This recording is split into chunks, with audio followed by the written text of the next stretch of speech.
Hey, Jan and others. This might be a real quick one because I don't know how my internet is here in Costa Rica. You just never know until you actually log on. It's been good all day. Then, right before I logged on here, I noticed it was starting to act all kind of wonky again. I don't know. I'll give up. Um, wasn't this week quite the ride? I don't know about you guys, but I have been watching the Todd Chrisley 7M versus KJ thing and kind of laughing because it's been insane. The things that have happened have just surprised me tremendously. I mean, I hoped it would go that way, but I wasn't 100% sure. Okay, if you don't know who I am, I'm Suzanne Titkemeyer. I used to work for Pathos. I used to write for them, a column called No Longer Quivering that dealt with religion. It dealt with fundamentalism and evangelicalism. Hit like, subscribe, do all the YouTubey things if you like or not. Don't bully anybody. Don't bully and harass anybody. I'm going to talk about not even the girl that keeps losing at all of her things that she's doing. Oh my, what a week. Like I said, what a week. And for me, it's been kind of a crazy week because I had to run around and go pick up a friend some hours from here. And then I had to do some Costco things and just all kinds of stuff. Hey, Prairie. And it was just a week of asthma. I discovered yesterday I'm now allergic to Costco pizza. Go me! So this may be a quick one. And I'm looking at my stuff. Like, I don't know if you guys can hear this. I love this necklace, but I never remember to wear it. I found it today and I was just like, I have so got to wear this. It's got little bluebirds and bells. I was going to do, thank you. Hey, Grace Peters. I was going to do a review of Vaughn Ohlman's book, What Are You Doing? But I discovered back more than a year ago, I already did a review of that. I don't think it was a very detailed one. It was likely like me talking about Nancy Campbell the other day. I was so dinged out on drugs that there's no telling what came out of my mouth. That's what's been interesting about this as opposed to writing. Writing, you can always go back and edit this. I'm flying by the seat of my pants, and this hits my flying by the seat of my pants kind of self pretty well. I enjoy this sort of junk. So we have to talk a little bit about Vaughn Ohlman. Vaughn has gone underground. He has gone underground ever since he got mocked on the Young Turks. I'm going to have to put a link below. There was a piece that the Young Turks did where they were making fun of Vaughn Ohlman for his website, letthemmarry.com. Vaughn had that for a long time, along with other websites that he explained his theonomist approach. His father rules everything, which you know how I feel about that. You know that I am this way about the patriarchy in all ways. Because if you look at what Jesus did and said in the Bible, he in no way ever indicated, not once, that women were inferior to men. In fact, he appeared first to women, probably because they were open enough. They didn't have Dunning-Krueger biases going on in their brain. That crazy one, exactly, Prairie, that crazy one, that was Vaughn. So Vaughn had all of this ideas about the father in charge of everything and everybody in the household living under the father, even if you were married yourself. I think Vaughn came by it because his parents were fundamentalists in some way, shape, or form. I feel very sorry for his wife because a lot of the things that he has spouted are about as useful as the stuff that Larry Solomon of Biblical Gender Roles. He resides in Texas, in a very rural, not very big city part of Texas that I've driven through a few times on my way to San Antonio from Virginia. I've driven right through his city. I laughed and said, I think about stopping, but probably not. That's going real life. He is an ambulance driver. He is a EMT, which kind of, I'm like going, how is he doing that? How is he putting that together with his cognitive biases that he has about even medicine and about these things? Vaughn first came to my attention at No Longer Quivering because he was writing for a pile of other sites. He was writing all these Daddy First articles and these articles about getting your teenage daughters married as soon as they get their period and the boobs, you marry them off. His book that I was going to do a review of today, that I've done reviews in the past on, What Are You Doing, involves him talking about a teenage boy named Adam Adamson. Adam, why am I stumbling today? I hadn't taken the lyric of that recently. Adam Adamson, and it involves him marrying a girl named Maiden. They're put together in courtship after this guy from somewhere else shows up and starts talking to him about Jesus, not even about Jesus, but about religion, fundamentalism, and sexuality. So this guy got into his head, his theonomic little head, that he was going to start doing marriage, courtship events to fit them together. He was going to do conferences, and he was going to charge a lot of money for this.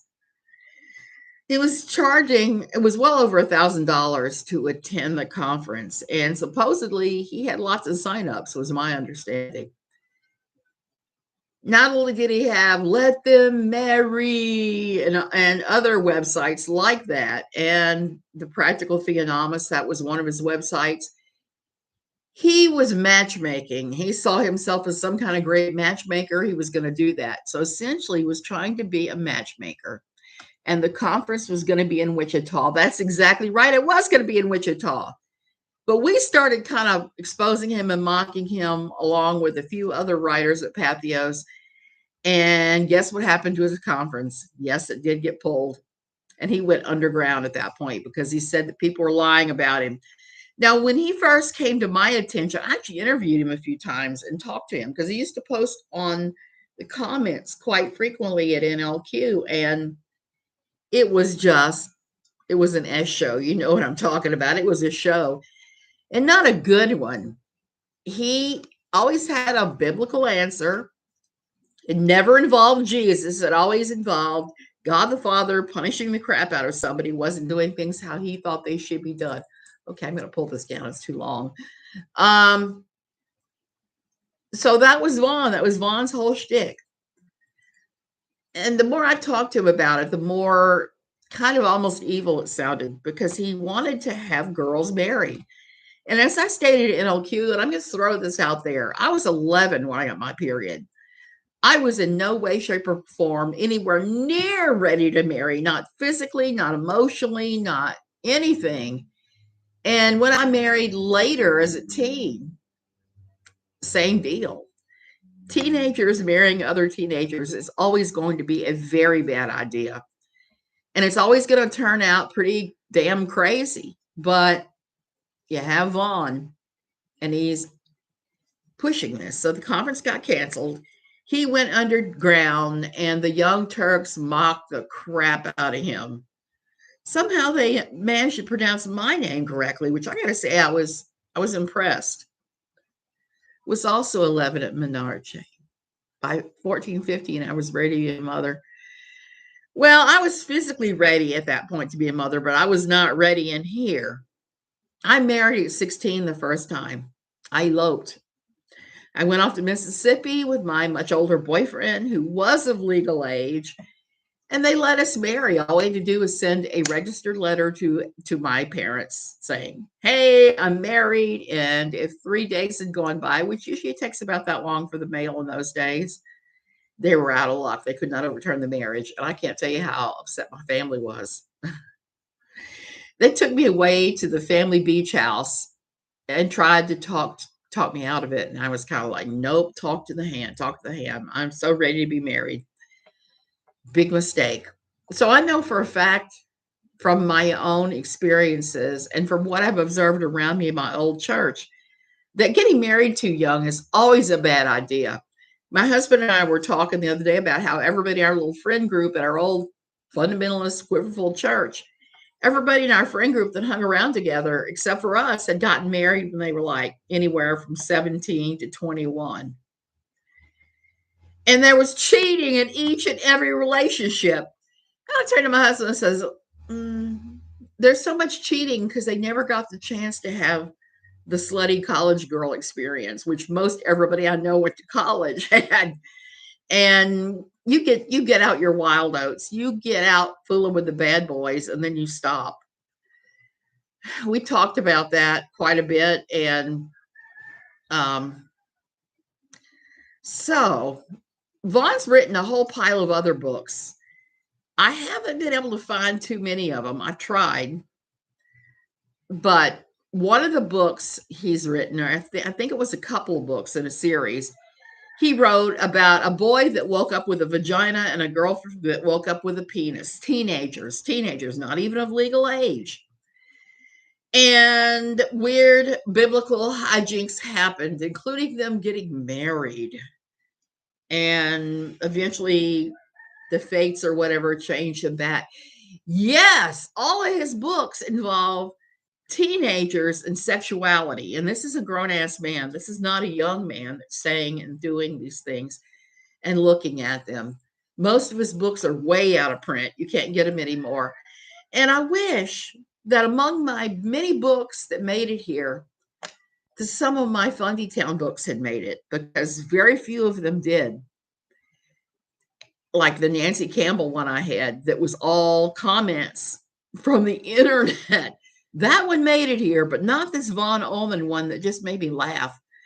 I tried this morning to pull up all my review pages of this particular book so I could go back over a few things from NLQ, but somehow they're missing. I think that Pathos is slipping because there's a number of posts for No Longer Quivering that are gone now. Not all of them, but there are some that I was looking for and scanning for, and they weren't there. So not only is that he weird about that, he or his writing partner, another good patriarch, and him had come up with this analogy of girls are like apples. And that is what caught the eye of the Young Turks and Sankt Euchre. Sankt Euchre, was that it? It's been so long since I looked at the Young Turks, I couldn't even begin to tell you the guy's name. So they had this thing about why girls are like apples, and it talked about the father farmer protecting the apples, and the juiciest, best apples are at the top of the tree, and the farmer father decides who he's handing the apples off to. It's not, and he's protecting the apples from being picked by rogue hands and all this stuff. When I saw it, his little meme, I was just dying laughing. Why? Well, because he was actually going into an area I knew a little something about. We lived in the part of Virginia that was apple country. We lived in this weird little place that was, your apple pickers and orchards and everything just north of us. I mean, just north, like 10 miles.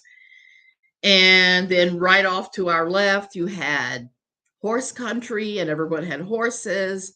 And then just beyond us by 2 or 3 counties, you had the very liberal suburbs of a university town.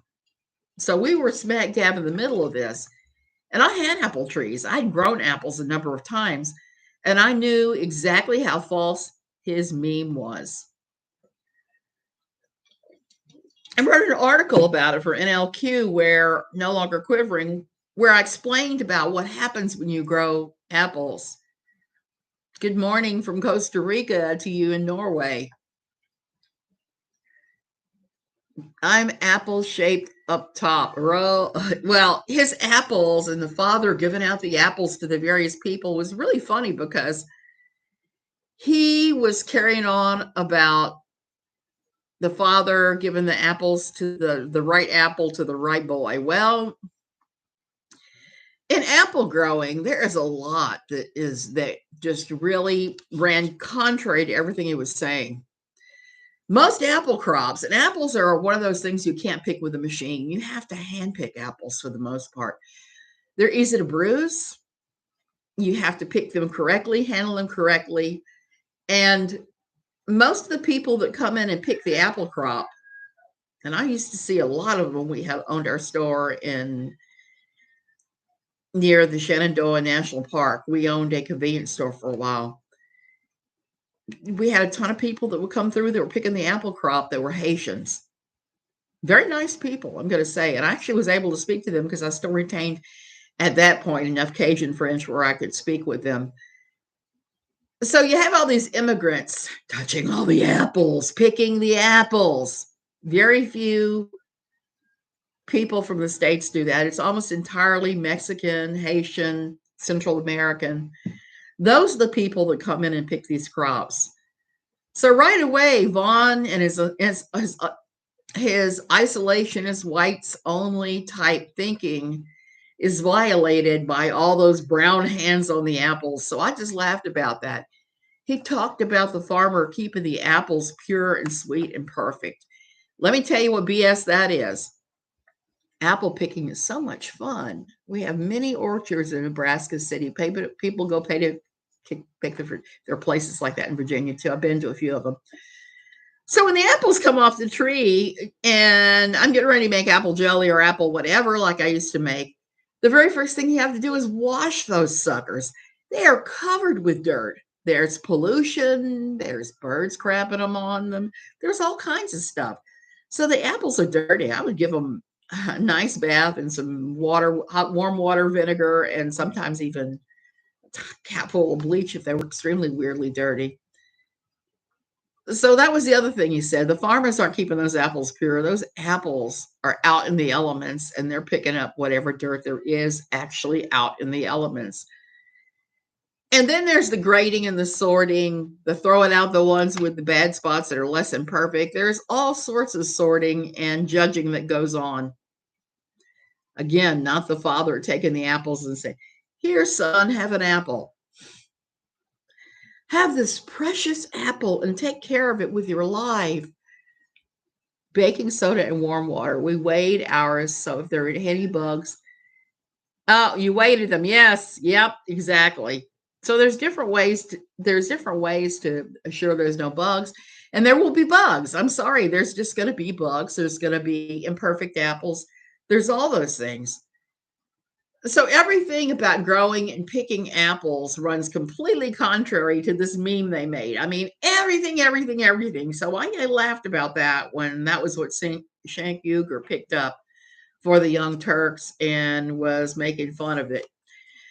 The main takeaway for me was Vaughn and so many of these other good patriarchs believe that women are consumable products, that we are not actually human. We're objects. We're objects to have sex with, objects to pop out babies, objects to do whatever you want. And if you turn somebody into an object, you're already halfway to harming them. I'm just going to say that. And I'm going to throw out the Rule 31, most commonly used thing. I think it's Rule 31 on the internet. And say, "Oh, my husband just walked in with his motorcycle helmet, not riding his bike." That is one bad idea. So the Nazis reduced Jews to objects, and that allowed them to get rid of them. When you reduce anybody to an object, you give them, you strip them of their humanity and you give them the valuelessness to be done away with, to be used and done away with. And I'm just going to throw that out there because so many times in Quiverful, I saw where once the wife had no value or she died, divorce, newer, younger, cuter, bouncier, cool girl wife. I did see that a fair amount of times. Oh my God, what is going on out there? Rooster just ran in and went after my cat. Costa Rica. Yeah. And we have a lot of good patriarch types here. We have a lot of people that would probably agree with Vaughn on so many levels. So Shane Krueger mocked Vaughn so badly that Vaughn went completely underground. I don't know where he is now. I don't know if he's still spinning those awful books. What I thought was really interesting about his book about what are you doing? It's like, why aren't you getting married so you can have all that sex, is what it boiled down to with teenage girls. What was really interesting to me about it is he wrote it in like the form of a play. It would be like a setting, it would give you a little setting sentence, and then it would be dialogue, dialogue, dialogue, dialogue, little action, dialogue, dialogue, dialogue. It was a bold choice for a book, and I think it was the wrong one. It really was. He needed to set this like a fiction and set up different things and explain it a little bit better. Okay, that is my rant about how awful his book was. I want to start talking about books I don't find so awful. I may do some awful Fundy Town ones occasionally, but I really want to do some positive things on here for a change, particularly after the week we have had with my crazy asthma popping his head up again and again. And then we got this stuff going on with Katie Joy and so many other things. So I read this book when I was flying back from the States. If you know me, you know I have an iPad that I read my Kindle books on. I don't buy books. Why? Because the storage problem for me. And when we left the States, we had thousands of books, and very few of them actually made it here. So this book is one my daughter gave me, and I'd not read this writer before, and I had not considered their books. I'm going to download some of his books and read them, because if they're as good as this one, I'm going to be entertained. I didn't have high hopes. This book is one that is written about a subject that has long intrigued me: alternate lives. We all have alternate lives in our brains. I don't know about you guys, but I think about that sometimes. What if I had done this instead of that? I had a girlfriend that I actually had to cut off contact with because she was telling me, she was a photographer, that because I chose to get married and not embrace an art career and starve and all that, that I was useless and I betrayed art and all this crap. And that my marriage was a financial transaction, no better than a hooker. Now, this girl had never been married. She was in her early 40s and she'd never been married, but she laid that on me and guilted me. And I started to wonder about alternate lives. What would have happened had I done something a little bit different in my life and not married and gone to Germany when I did? She tried to make it into a theological, not even a theological study, a real hard issue study about betraying art. And I know I did not betray art. My marriage has given me a framework to explore that more fully. I do weird stuff now that I never would have done had I not met my husband and had that kind of freedom. Guilt trips are wrong. You're exactly right. They are very wrong, and they can send you in some strange directions. They almost sent me off in a strange direction. And at the same time, I was being told, well, you weren't a Christian when you married Jim, so maybe that's not who God has for you. And this was also not long before we left our old church.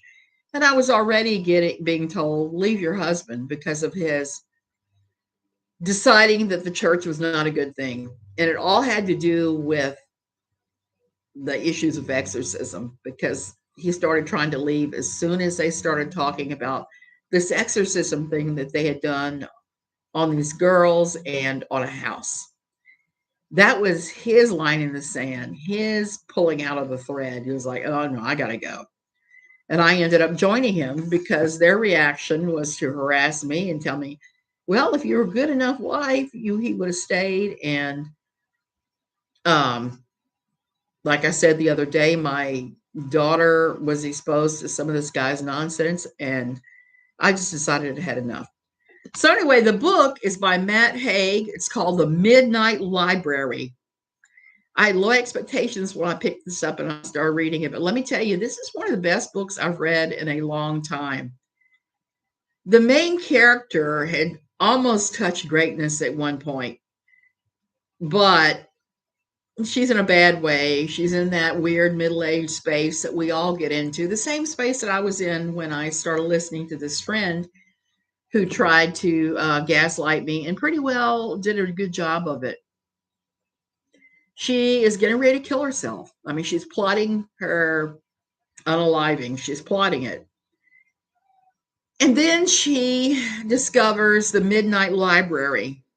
And basically, the library is filled with alternate lives that she could have lived had she done something a little bit differently. So she starts to go into each one of these lives, pull the book from the shelf, and go into the life to figure out if she was on her best right life, to figure out what was going on. And I'm not going to spoil the ending for you, but I'm going to tell you that reading her, exploring those lives, and discovering that things she thought would have been fulfilling, that she thought would have been good for her, were not, that they were not the answer, that the answer was kind of in here all along. So this is one of those books I read quickly on the plane. I think I got to here in the flight, all the way to there. And it's a quick read. There's a lot of observation on the weirdness of contemporary life, and God knows we have a ton of weirdness in contemporary life. And somebody said his novels reveal the unbearable beauty of ordinary life. That's kind of true. I mean, I enjoyed it. I really enjoyed it. And I enjoyed his complex usages of words as well. This book was all about those weird liminal spaces in our lives where things could have gone one way or another, and there's the intersection of them. And I'm all about that. I like exploring the liminals. That's always my favorite place to be. So that's it. Do you guys have anything that you want to say or that you want to talk about? Are you ready to talk about anything, even that troll? I mean, I'm even open to talking about that today. Suzanne, we're not letting you go today without a word on the week's summary of KJ. Okay, I will go ahead and summarize as best I can. 7M. The 7M lawsuit dismissed her motion to dismiss. They basically said, no, you did these things. It looks like there is defamation. We're going to proceed with the trial. Did that troll go live last night? I'm not sure. I was on Steve McRae's live for a little while last night, and then I just kind of left the whole thing. I didn't look at Facebook anymore. I didn't look at Twitter. I didn't look at anything. I just shut the laptop lid and went to read a book on my Kindle because I was trying my damnedest. What went on with Vaughn McRae? I don't know, but I understand that when she did go on, she talked about that a little bit. She also talked about, you're right, makeup and her anniversary. Apparently tomorrow is her 12th wedding anniversary, I want to say. Mazel tov. So she posted a picture of the saddest looking crab cake I've ever seen, okay? As their anniversary dinner. They were going out on a Friday night to celebrate their anniversary instead of waiting on a Sunday and going out with the kid and doing something fun with him. They just went out on their Friday. And she went to Ulta and bought a ton of makeup, which is kind of ridiculous and silly. And she was talking about her sensitive skin. You've prompted my memory. I forgot about that.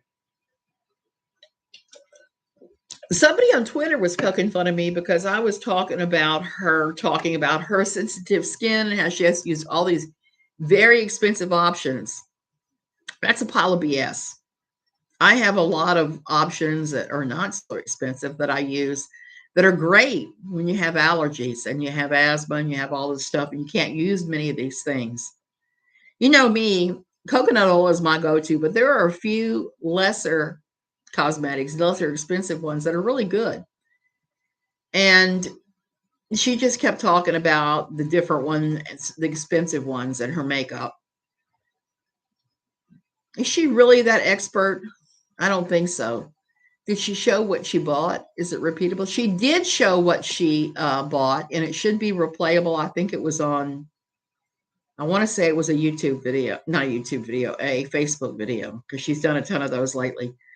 So she was showing what she was using. Some of it was some quite expensive stuff. She talked about her sensitive skin. I have that problem, like I said, and I am not going to be using the same products she does. In fact, like I said, coconut oil is my jam. I don't have on any makeup today except powder and lipstick because of that.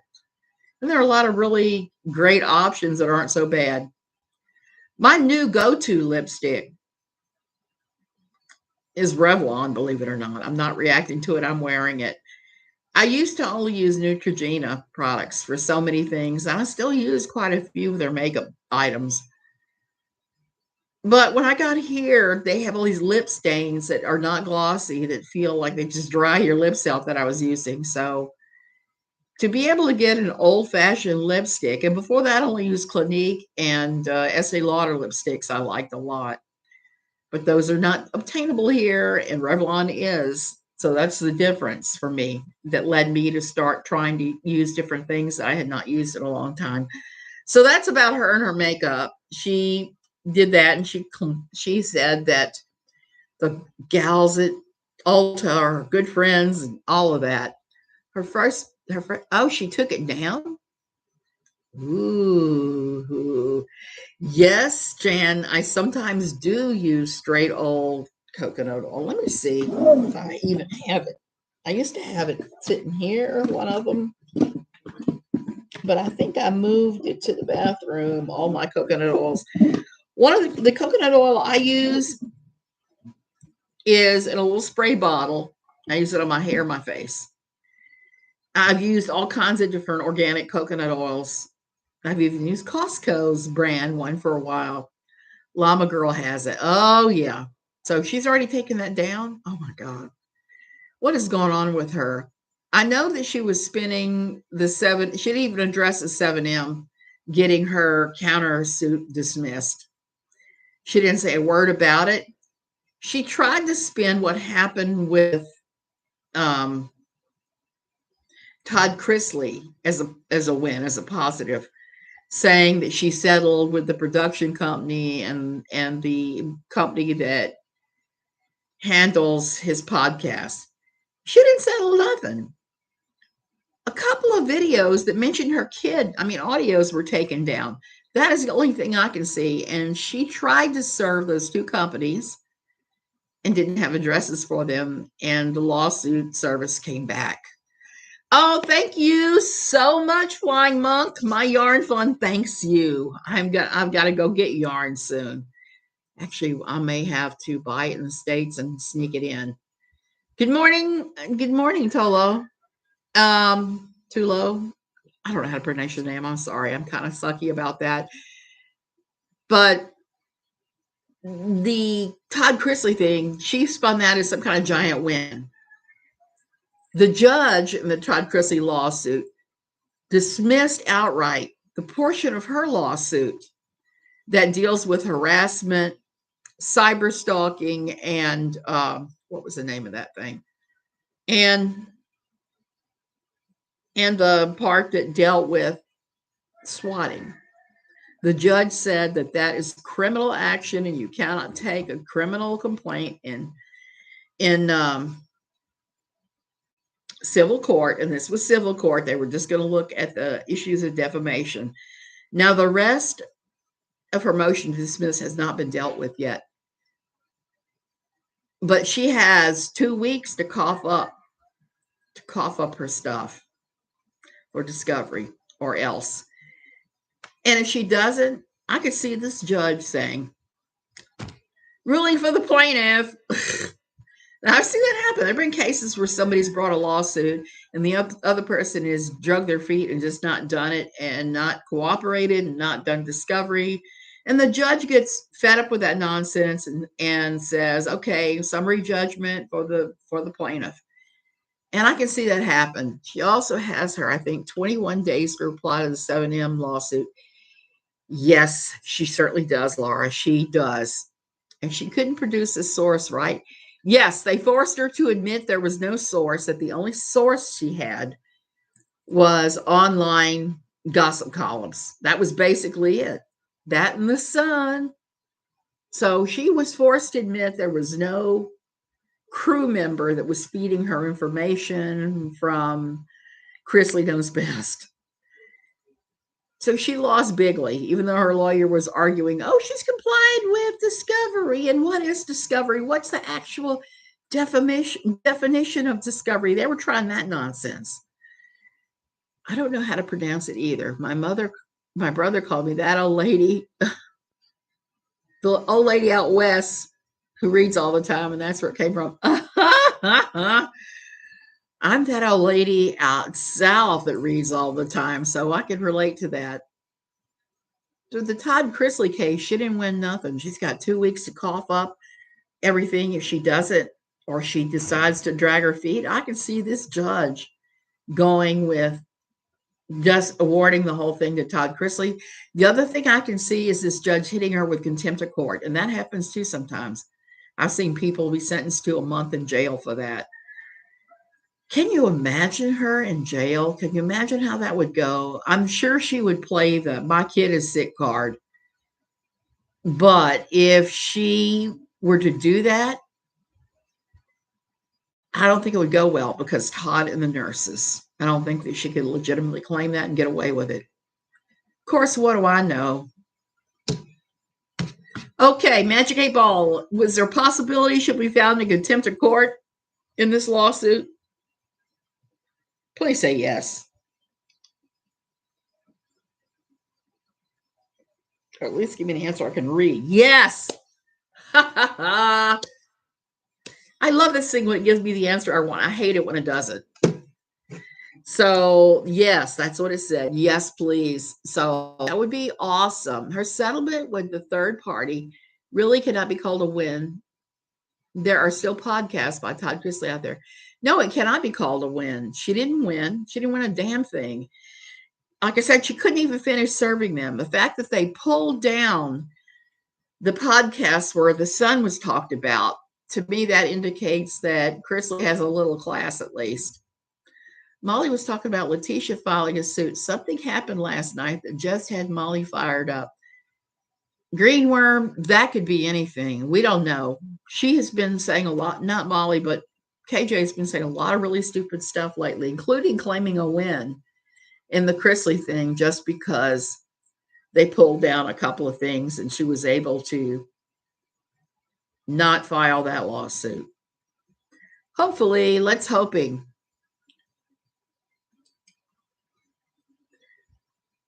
She won a proverbial ass whooping. Yeah, no kidding. I would not want to be in her position. So she's got all this stuff legally lined up against her now. And I think she's going to be really surprised when the lawsuit comes and she sees some of the witnesses. I'm just going to say that. I talked to Todd Chrisley for just a teeny tiny little bit yesterday because I had made reference to the fact on Twitter that I had seen the emails between her and Phil Fox. And there were some serious allegations of defamation against various famous people that were argued over. So I saw it. Unfortunately, I don't have it. I had to tell him, look, I don't have that. I wish I did. If I had that, I would have gone to pass that over to you over a year ago. Between TC and 7M, her arguments for either case could hurt her in one or both cases.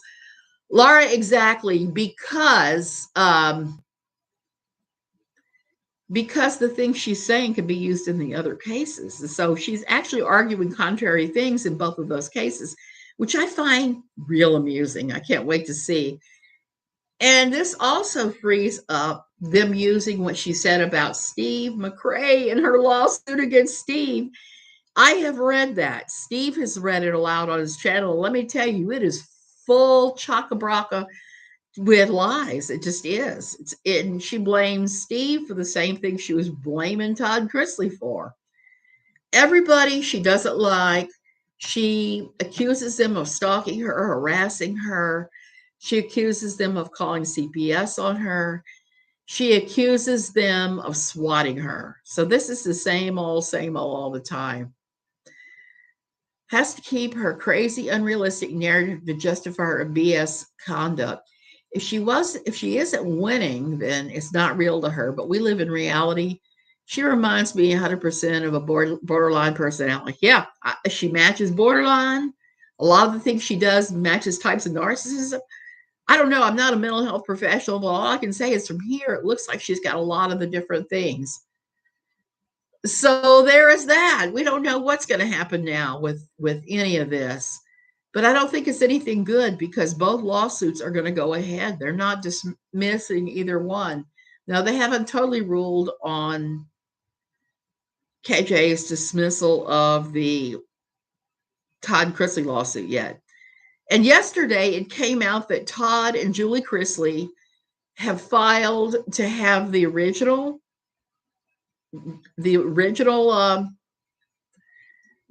thing he was sentenced over, the tax evasion, to have that overturned and retried. And I hope he wins because I was reading through that lawsuit as it was happening, and it looks to me like the IRS decided they're just going to screw this guy and they're going to use an unreliable source as a witness who actually admits to being the person who wrote up the documents and signed some of them. So they're using an unreliable narrator to prove their case, which is not really a case, if you ask me. She blames everyone for every negative thing that she brings into her own life. We all get what we ask for. It doesn't make swatting okay, but when one goes looking for trouble, she's going to find it. Absolutely, Prairie. We know that. We know that from watching her, that she is one of those people. She is a special kind of snowflake that thinks that the rules apply for everybody else but her. And I just want to point that out because, I've been doing this for a couple of years on YouTube, and it started as a way for me to promote No Longer Quivering. I was still writing there. And then it turned into, I'm going to promote my book. And then it turned into, oh my goodness, COVID has killed my interacting with anybody. So you guys were keeping me going mentally during COVID because as much of an introvert as I was, it was still way too much inside for me. It was way too much not doing a damn thing. Hey, Kira. So there was that. And to this day, I'm glad I kept doing this because, Kira, go. If you want to listen to KJ, this is the part. But before that, there was a book review, and I talked a lot about Vaughn Ohlman. Vaughn Ohlman, who was a different kind of you-know-what weasel. I'm going to put that link, if I can find it, in below. You're sick of KJ. I'm sick of her, too. She makes me want to vomit, even though I'm constantly vomiting this crap out. Last night, my husband said, why are you talking about her again? I said, I am talking about her again because Steve was asking everybody who'd been harmed by her to come on and talk about it. So I had to talk about where that originated from for me because she's been accused of me of being a stalker. She didn't know I am. That's a pile of malarkey. I was her mentor at Pathos. Am I a bad person for flip-flopping on how I feel about Toad? He backs her nasty, but is he codependent? He does live. Yeah, I know. Green Worm, I'm the same. I have days where I think, I kind of like this guy, and he's just doing the best he can in a bad situation, saddled with somebody that he likely should never have married, much less had a child with. Yeah. And I am glad that Vaughn has his father in his life because clearly there's a bond there between the two of them that she is missed out on. And at first, when I first knew her, I was even willing to give her a pass for not being with Vaughn every second because I understand that caregiver burnout It's a real damn thing. It is. And you can steer yourself into some really weird places with that. I know I certainly did. So originally I was willing to give her a little bit of a pass on that because those things happen. Not any longer. This just has been too many years of her ignoring him. Jan, it was the last one. I only stayed on for a few minutes and I was not rational because it was nights and I am not good after about 1 o'clock here. I'm just am not because the asthma's been so intense and I'm full of drugs and I'm going to be full of more drugs here shortly. And so it's Steve's last video that he did. And it was all about if you've been harmed by Katie Joy Paulson, call our number now. How much longer do you plan on? Not much. That's why I'm starting to compartmentalize and not doing this. Tammy, I just makes me sick. Hey from Arkansas. Hey, Shauna. Green Worm, watch it. I would say go ahead and watch it. It's a good thing. And like I said, I stayed on a very few minutes. Steve started talking. Then Nikki came on and told her story. I came on and told the Reader's Digest version of my story. One of KJ's current subscribers, well, recent subscribers, came on and told her story. And it's just eye-opening. I didn't watch the whole thing. I'm going to do that at some point today when I'm folding laundry like I always do. So there is that. I do think it's strange. People have spent years doing nothing. Well, Tammy, can you understand why? Because every time we think this woman is done, it's hold my white claw, and she does something more and more outrageous. Everybody's talking about something that happened yesterday with the McRaes and her, and I don't even have a clue what it is.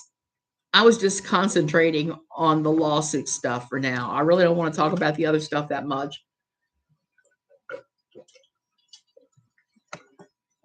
But the lawsuit stuff is interesting because there's been so many lies told around it. No, I don't understand why. I don't understand why anyone obsesses over anybody for years. Tammy, not Jan.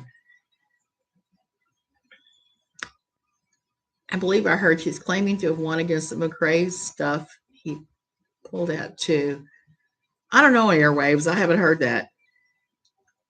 Tammy, for me, it's even delaying my book coming out because I have my editor saying, hey, she may plagiarize your entire book as content. And I'm like, yes, she might. So we're having those conversations while I'm trying to finish up the book. And so for me, she has financially harmed me. I'm just going to say it. She has taken views away from me as I've talked about these very hard things to do with church. And she keeps stealing my material. Last week, I talked about Lori Alexander, and 3 days later, she started doing the same and was using my 2015 article I'd written in order to have her own narrative about it. So as long as she's doing that, I probably will talk about her because it's kind of Tammy, because I believe she will buy a copy, read it, and start using it for content. She's already used my life story of joining my church and leaving it as content. She's told 3 different versions of when she went to church, and that's what it is. Where does she talk about this Lori Alexander person? She talked about it in her Facebook, and she went on quite a bit about Lori Alexander promoting marital rape. She has exactly because KJ has lifted Suzanne's material historically. And the thing is, Tammy, this is my life. This is what I lived through, and it was painful and horrible. And to have her continually take things, it's in a and use them as her own is just, it's horrifying. It cheapens and marginalizes what I went through. So for me, that's really where my dislike of her and my watching her lawsuits and all this stuff, that's where it comes from. And that's where it's going. I'm not going to sue her. I could sue her for plagiarism several times over. But I've already talked to my attorney about this a number of times, my US one, my Costa Rican one, and it would just be expensive, and there's not going to be anything left once Todd Chrisley and 7M are done with her. That's it. And I think it was Uni tried to say because Steve didn't follow up with the pocket service that he lost. Nope, not at all. Oh, yes, I do have proof, Tammy. I actually have a real good proof of that. Do you know who Bobby the Robot Cat was? He actually did a video side by side of my story and her telling it, and was able to prove she lifted large chunks of my life. Yes, I have proof. I have extreme proof of this.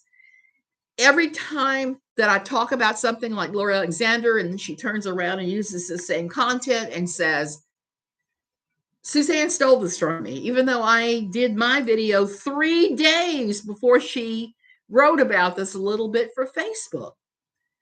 Yeah, Steve didn't follow up with the lawsuit. He didn't bother to file despite taking a bunch of money. Tammy, that's a fake narrative too. I'm going to tell you something. It costs a lot to even explore the possibility of filing a lawsuit. He spent his entire savings and what he collected on his lawyer.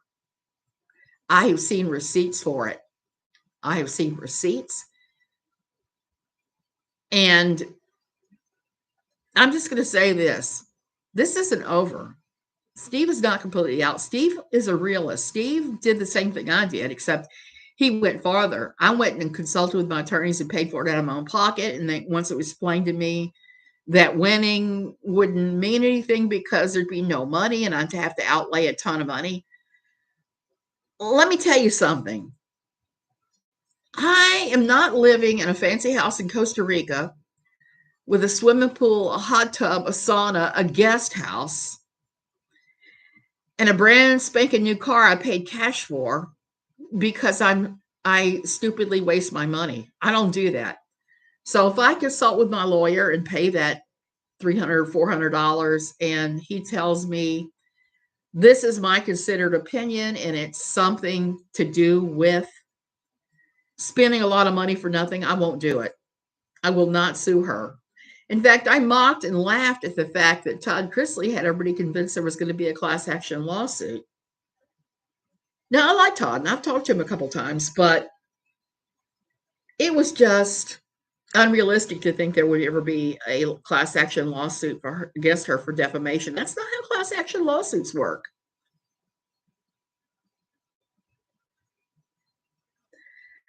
Tammy, like I said, I saw the receipts. He did show me where he paid the money. Doubts about Steve, you need to contact Steve and have him show you everything because he will. He's done that. If KJ was serious about it, she'd follow through the countersuit. Why didn't she? I think because it costs. Everything costs when you're talking about lawyers. Isn't that the truth? I've spent tens of thousands on legal fees. I have too. And that's why to this day, oh God, it suddenly got really dark here. I tried to turn on my ring light and it's like blinding. Steve is nothing. No point in suing someone who's broke. Tammy, that's absolutely true. He will not have a thing for her to win. Not at all. If you're going to sue folks, you need to sue folks who can pay you. I've asked him, he refused to show me a very strange situation. I don't trust him. I don't know why he wouldn't do that, why he would show me and not you. I don't know. I'll talk to him and ask him what's going on with that because he has been kind of funny about who he shows any of this to. And quite frankly, I wish he would blast it out there so it would stop all this talk about, oh, Steve's this, Steve's that, Steve's blah, blah, blah, Steve, blah, blah. Because I think there's some things that are happening with the 7M and the Todd Chrisley lawsuit that I am not at liberty to share that are going to shock the hell out of everybody. I'm just going to say that.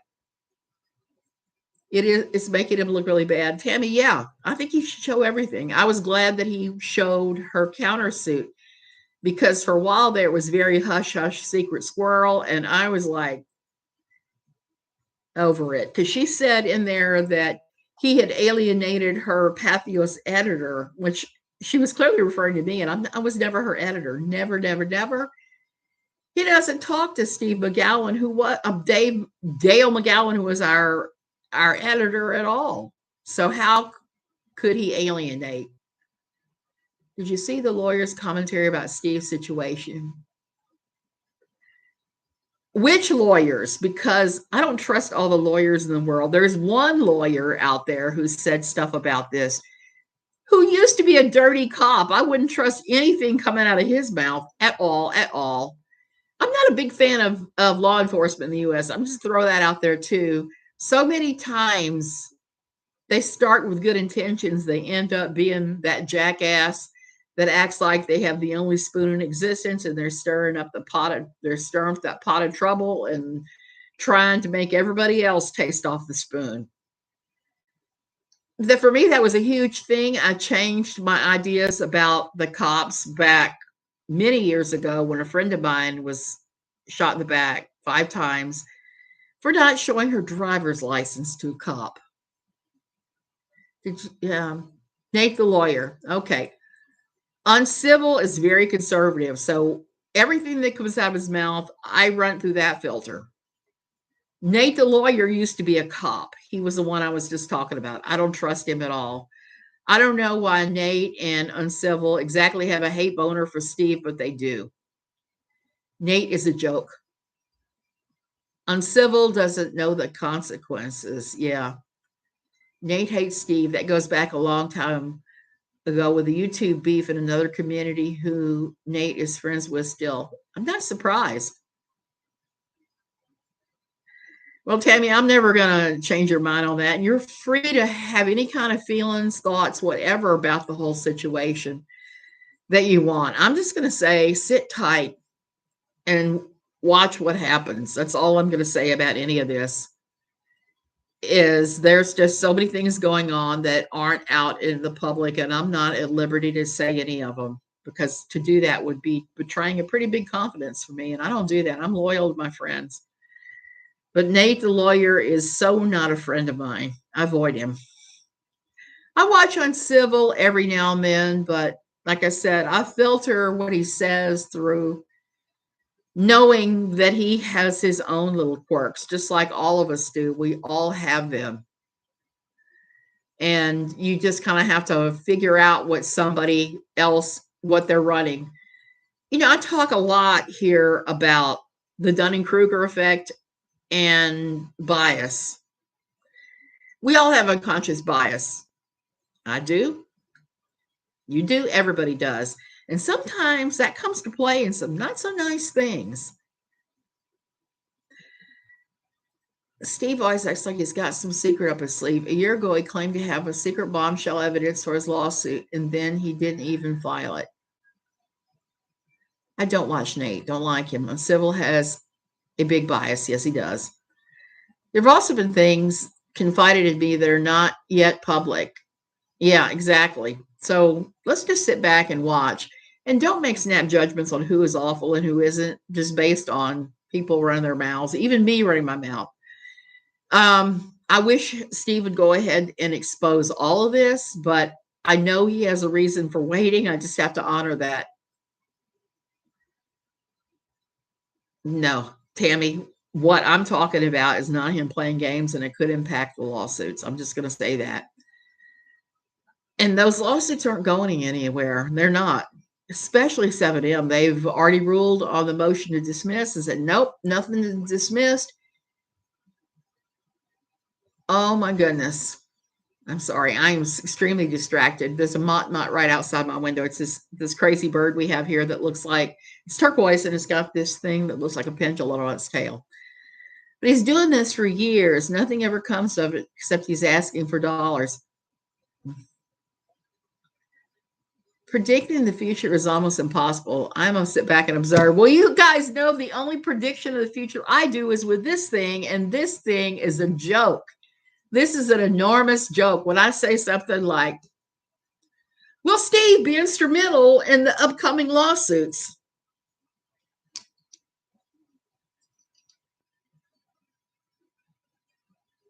Outlook unclear.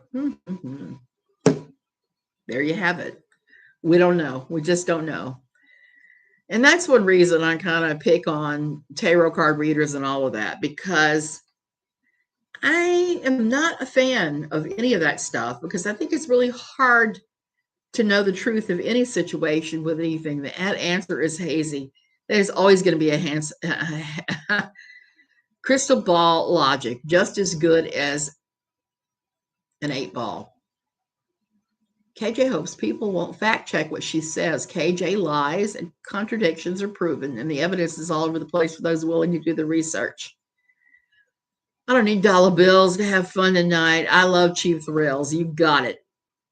We like our cheap thrills here. And speaking of which, I'm going to go because my ass was bothering me. I've just been insane this week with a lot of crazy things. I had to run pick up a friend in another city quite a ways away. Fortunately, there was no dogs in Costco, so I survived that again. But it doesn't mean the asthma's gone away. I'm thinking we must have had a volcanic eruption that I didn't see, because it's been like that. I am going to link I'm going to look for that Bobby video, and I'm going to link it below. I had kind of a falling out with Bobby where he accused me of something or other, of stirring up trouble, when it was definitely not my intention to do so. So, and I miss him. I miss his wit. I miss some of the fun things he said. This lawsuit would have been right up Bobby's alley, and it would have been funny had he be able to cover it. I don't know where Bobby's programmer is in all of this, but I miss Bobby and his witty commentary. Mockstream is pretty funny, but not quite in the same way. Bobby's a little prickly, but I like him. I do think he's right about Steve. Yeah, no, he says those things about Steve. And it's called me Esther. And I admit I got those moments too. No, I don't know who Bobby is. Who lost their spouse? Was that Bobby? That's terrible. That is terrible. Yeah, that is terrible. I wouldn't wish that on anybody. Okay, you guys, I'm going to go. Oh, he posted it? Oh, God. That is terrible. That is terrible. Poor Bobby.